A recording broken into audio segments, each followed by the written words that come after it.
एक समय की बात है जब देवर्षि नारद नारायण नारायण का जाप करते हुए बैकुंठ धाम आते हैं।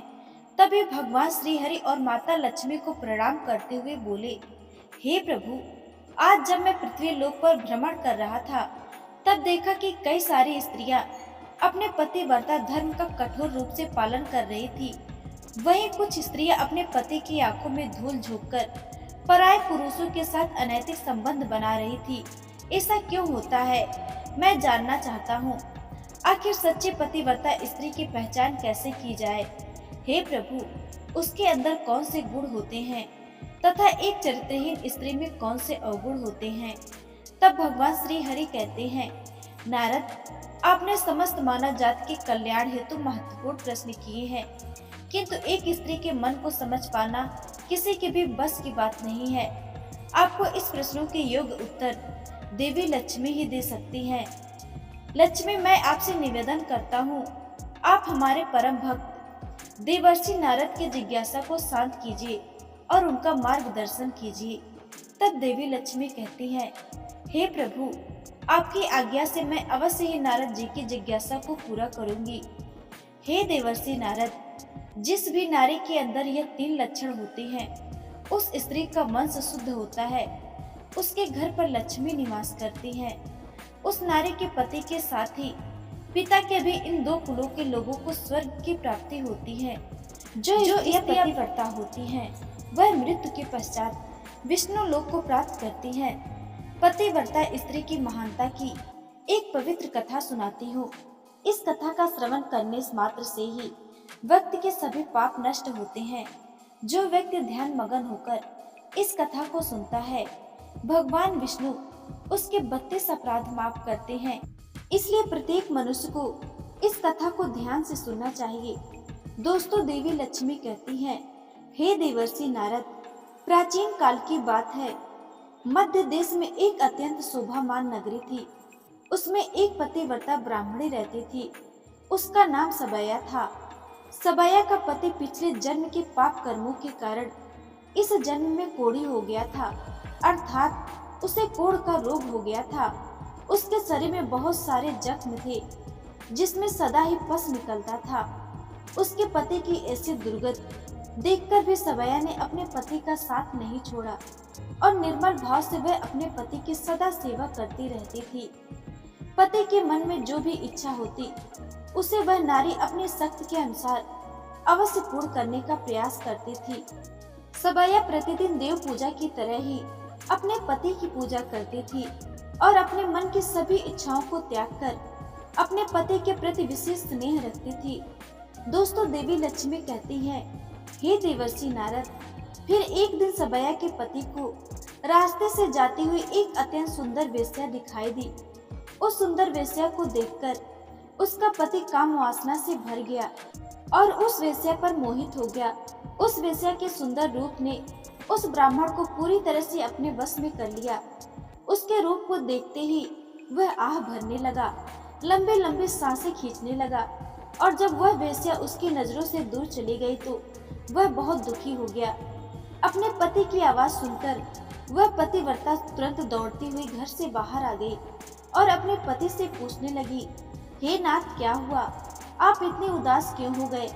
आपने लंबी लंबी सांसें कैसे खींची?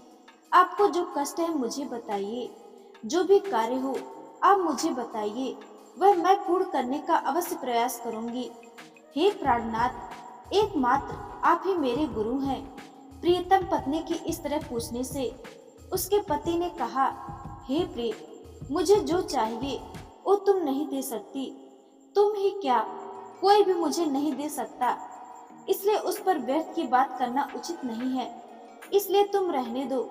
वह पतिव्रता बोली, हे नाथ, मुझे विश्वास है कि मैं आपके कार्य को अवश्य सिद्ध कर सकती हूँ। आप केवल मुझे आज्ञा देने का कष्ट करें। मैं अपनी पूरी शक्ति लगाकर उस काम को पूरा करूँगी। उस कार्य को पूर्ण करने के लिए जो भी उपाय हो मैं करूँगी। अगर मैं आपके इस कार्य को पूरा कर सके तो इस लोक में और परलोक में मेरा कल्याण होगा। फिर सबैया के कोढ़ी पति ने कहा, हे प्रिय, ठीक है, मैं बताता हूँ। अभी अभी इस रास्ते से एक अत्यंत सुंदर वेश्या जा रही थी। उसका शरीर अत्यंत सुंदर और मनमोहक था, जिसे देखकर मेरा हृदय काम वासना से भर गया। यदि तुम ऐसा कोई उपाय करो जिससे वह सुंदर वेश्या मुझे प्राप्त हो जाए, तो मेरा जन्म सफल हो जाएगा। हे देवी, तुम मुझसे मेरा मिलन करवाकर मेरी काम वासना को शांत करो। पति के द्वारा ऐसा कहने पर वह सबया अत्यंत दुखी हुई और बोली, हे नाथ, आप धैर्य रखिए, मैं आपके इस कार्य को अवश्य सिद्ध करूंगी और उस वेश्या से आपका मिलन कराऊंगी। इतना कहकर उस पतिव्रता नारी ने मन ही मन कुछ विचार किया और फिर रात्रि के पहर में उठकर वह गोबर और झाड़ू लेकर घर से चली गई। दोस्तों, देवी लक्ष्मी कहती हैं, हे देवर्षि नारद, जाते समय उसके मन में बड़ी प्रसन्नता थी। फिर वह उस वेश्या के घर पहुंच गई और उसने उस वेश्या के घर के आंगन में झाड़ू लगाया और गोबर से लेपकर उसका आंगन अत्यंत सुंदर बना दिया और लोगों की नजर पड़ने से पहले ही शीघ्रता से अपने घर को लौटकर आ गई। इस प्रकार उस पतिव्रता ने 3 दिनों तक उस वेश्या के घर के आंगन में झाड़ू लगाया और गोबर से लेपकर उसका आंगन स्वच्छ किया। उधर वह वेश्या अपने आंगन को देखकर अपने सेवकों से पूछने लगी, अरे वाह, आज आंगन इतनी सुंदर और बढ़िया सफाई किसने की है? जिसने भी मेरा आंगन स्वच्छ किया है, मैं उसकी इच्छा पूर्ण करूंगी। फिर वेश्या के सेवकों ने कहा, हे वेश्या, घर के आंगन की सफाई तो हमने नहीं की। हमारे जागने से पहले ही कोई इस आंगन की सफाई करके चला जाता है। सेवकों की बात सुनकर वेश्या को बड़ा आश्चर्य हुआ और वह सोचने लगी, आखिर कौन आकर उसके घर आंगन की सफाई कर रहा है। फिर उसने जानने के लिए रात भर जागरण किया और छिपकर देखने लगी। तभी उसने देखा कि रात्रि के पहर में ब्राह्मणी आकर उसके घर के आंगन को साफ कर रही है।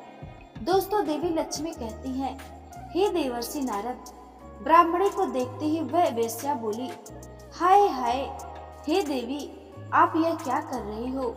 क्यों मुझ पापी स्त्री के घर के आंगन को साफ कर रही हो? मुझे क्षमा करो, आप यह काम मत करो। इतना कहकर उस वेश्या ने उस ब्राह्मणी के पैर पकड़ लिए और कहा, हे पतिव्रते, आप क्यों मेरी आयु यश संपत्ति कीर्ति का विनाश करने की चेष्टा कर रही हो? मैंने कौन सा अपराध किया है? हे साध्वी, आपको जो चाहिए वह मांगो, मैं बिना सोचे ही आपको दे दूंगी, किंतु आपको यह कार्य शोभा नहीं देता है। तब उस पतिव्रता ने उस वेश्या से कहा, हे सुंदरी, मुझे धन की लालसा नहीं है, मुझे तुमसे ही कुछ काम है। यदि तुम करोगी तो मैं तुम्हें बताती हूँ। यदि तुम उस कार्य को पूर्ण करोगी तो मेरे मन को शांति मिलेगी और तभी मैं समझूंगी कि तुमने मेरा सारा मनोरथ पूर्ण कर दिया है। फिर वह वेश्या बोली, हे पतिव्रते, आप जल्दी बताइए, मैं वचन देती हूँ, आपका जो भी अभिष्ट कार्य है उसे मैं अवश्य पूर्ण करूंगी। माता जी, आप महान पतिव्रता हैं, आपका कार्य करूंगी तो मेरे भी सभी पाप नष्ट हो जाएंगे। आपके चरण छू लेने से ही मैं पाप से मुक्त हो चुकी हूँ। कृपया आप जल्दी बताइए, मैं आपकी किस प्रकार से मदद कर सकती हूँ। फिर उस पतिव्रता ने लजाते हुए कहा, हे सुंदरी, कुछ दिनों पहले मेरे पति की नजर तुम्हारे शरीर पर पड़ी थी, जिसे देखकर वे तुम्हारे शरीर के मोह में पड़ गए हैं और तुमसे मिलने की इच्छा कर रहे हैं। इतना सुनकर वह वेश्या चौंक गई और कुछ क्षणों के लिए विचार करने लगी। उस दुर्गंध युक्त कोढ़े पुरुष के साथ संबंध बनाने की बात सोचकर बड़ा दुख होने लगा। वह वेश्या उस पतिव्रता से बोली, हे देवी, अगर तुम तुम्हारे पति को लेकर मेरे घर आ जाओ तो मैं एक दिन के लिए इच्छा पूर्ण अवश्य करूंगी। तब उस पतिव्रता ने कहा, हे सुंदरी, मैं आज रात को ही अपने पति को लेकर तुम्हारे घर आ जाऊंगी और जब वो तुमसे खुद की तृप्ति करके संतुष्ट हो जाएंगे तब मैं फिर उनको अपने घर वापस ले जाऊंगी। तब वेश्या बोली, हे पतिव्रते, तुम शीघ्र ही अपने घर पर चले जाओ ताकि कोई तुम्हें यहाँ देख ना ले और आधी रात को अपने पति को लेकर यहाँ चली आओ। मैं तुम्हारी इच्छा अवश्य पूर्ण करूंगी। दोस्तों, देवी लक्ष्मी कहती है, हे देवर्षि नारद, फिर वह पतिव्रता नारी अपने घर चली गई। और उसने अपने पति को सारी बात बता दी। वह आज रात को उसे उस वेश्या के घर ले जाएगी। फिर वह कोढ़ी अपने पति से बोला, हे प्रिय, मैं उसके घर कैसे जाऊंगा? फिर किस प्रकार यह कार्य पूरा हो पाएगा? तब पतिव्रता बोली, हे प्राणनाथ, आप चिंता ना करें, मैं आपको अपनी पीठ पर बिठाकर ले जाऊंगी और जब आपका कार्य पूर्ण हो जाएगा तब आपको वापस ले आऊंगी। इतना सुनकर वह ब्राह्मण खुश हुआ और अपनी पत्नी से बोला, हे कल्याणी, तुम एक महान नारी हो, तुमसे मैं अति प्रसन्न हूँ। तुम्हारे कारण मेरा कार्य पूर्ण हो जाएगा। तुमने जो आज काम अपने पति के लिए किया है, ऐसा काम संसार की कोई नारी नहीं कर पाएगी। हे देवी, तुम धन्य हो। फिर रात हो गई। वह पतिव्रता ब्राह्मणी अपने पति को पीठ पर बिठाकर लेकर जाने लगी। रास्ते में एक जगह परम तेजस्वी मांडव ऋषि को गलती से चोर समझकर राजा ने सूल पर चढ़ाया हुआ था। वह सूल मांडव रस के आर पार था, किंतु फिर भी वे जीवित थे और अपनी तपस्या में लीन हो गए थे। जब रात के अंधकार में वह पतिव्रता ब्राह्मणी मांडव ऋषि के नजदीक से गुजर रही थी तो गलती से उसके कोढ़ी पति का पैर मांडव ऋषि के शरीर को लग गया और उनकी तपस्या भंग हो गई। मांडव ऋषि अत्यंत क्रोधित हो गए और श्राप देने लगे, जिस पापी ने मेरी तपस्या भंग की है और मुझे वेदना दी है, वह पापी सूर्योदय होते ही भस्म हो जाएगा। ऋषि मांडव ने श्राप देते ही वह कोढ़ी जमीन पर गिर गया। ऋषि मांडव का श्राप सुनते ही उस प्रतिव्रता को बहुत दुख हुआ और वह कहने लगी, आज से 3 दिनों तक सूर्य का उदय ही ना हो। इतना कहकर वह पतिव्रता अपने पति को लेकर घर चली गई और अपने पति को शैया पर लिटाकर उसके पास बैठ गई। दोस्तों, देवी लक्ष्मी कहती है, हे देवर्षि नारद, पतिव्रता की वाणी में इतनी शक्ति होती है कि वह जो भी कहती है वह सत्य हो जाता है और पतिव्रता के कहने पर साक्षात सूर्य देव को भी उसकी इच्छा का पालन करना पड़ता है, क्योंकि स्वयं भगवान विष्णु ने ही पतिव्रता स्त्रियों को यह वरदान दिया है कि वे जो बोलेंगी वह अवश्य सिद्ध हो जाएगा। फिर 3 दिनों तक सूर्योदय नहीं हुआ। सारा संसार अंधकार में चला गया और 3 लोकों में इसकी खबर फैल गई। यह दृश्य देखकर सभी देवता ब्रह्मा जी के पास गए और सूर्योदय न होने का कारण पूछने लगे। तब ब्रह्मा जी ने देवताओं को उस ब्राह्मणी और मांडवी ऋषि का सारा वृत्तांत सुना दिया। दोस्तों, देवी लक्ष्मी कहती हैं, हे देवर्षि नारद, फिर सभी देवता ब्रह्मा जी के साथ दिव्य विमानों में बैठकर उस पतिव्रता नारी के घर के पास चले गए और ब्रह्मा जी ने उस पतिव्रता नारी से कहा, हे माता, तुम्हारे कहने से सूर्य का उदय होना रुक गया है, जिससे संपूर्ण सृष्टि खतरे में आ गई है। प्राणियों का जीवन दुष्कार हो गया है। तुम कृपा करके अपने वचन पीछे ले लो और सूर्य का उदय होने दो। फिर उस पतिव्रता ने कहा, हे भगवान, एकमात्र मेरे पति ही मेरे गुरु है।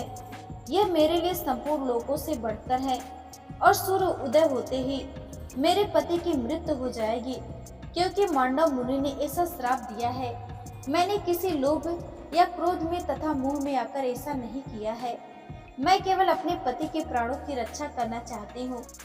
फिर ब्रह्मा जी ने कहा, हे माता, तुम्हारे पति की आयु इतनी ही थी, उसकी मृत्यु से पृथ्वी का कल्याण होगा। तुम अपने पति के प्राण जाने दो, इससे तुम्हें बहुत पुण्य मिलेगा। फिर वह पतिव्रता बोली, हे देव, पति का त्याग करके मुझे किसी भी लोक में सुख की प्राप्ति नहीं होगी। मेरे पति मेरे लिए ईश्वर हैं, इसलिए मैं उनका त्याग नहीं कर सकती। फिर ब्रह्मादेव ने कहा, हे कल्याणी, तुम्हारे इस पतिव्रता धर्म से मैं बहुत प्रसन्न हूँ।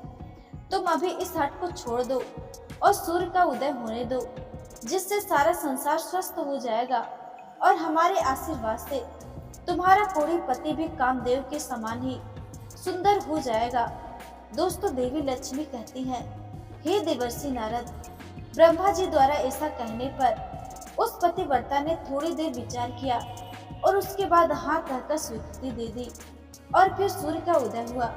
फिर मांडव मुनि के श्राप के कारण तुरंत ही उसका पति जलकर भस्म हो गया और फिर उसकी राख से अत्यंत सुंदर कामदेव समान का रूप वाला उसका पति बाहर आकर खड़ा हो गया और यह चमत्कार देखकर पतिव्रता अत्यंत प्रसन्न हुई।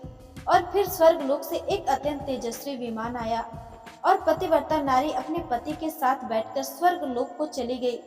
दोस्तों, देवी लक्ष्मी कहती है, हे देवर्षि नारद, इस प्रकार से पतिव्रता नारी में संसार को भी नष्ट करने की शक्ति होती है।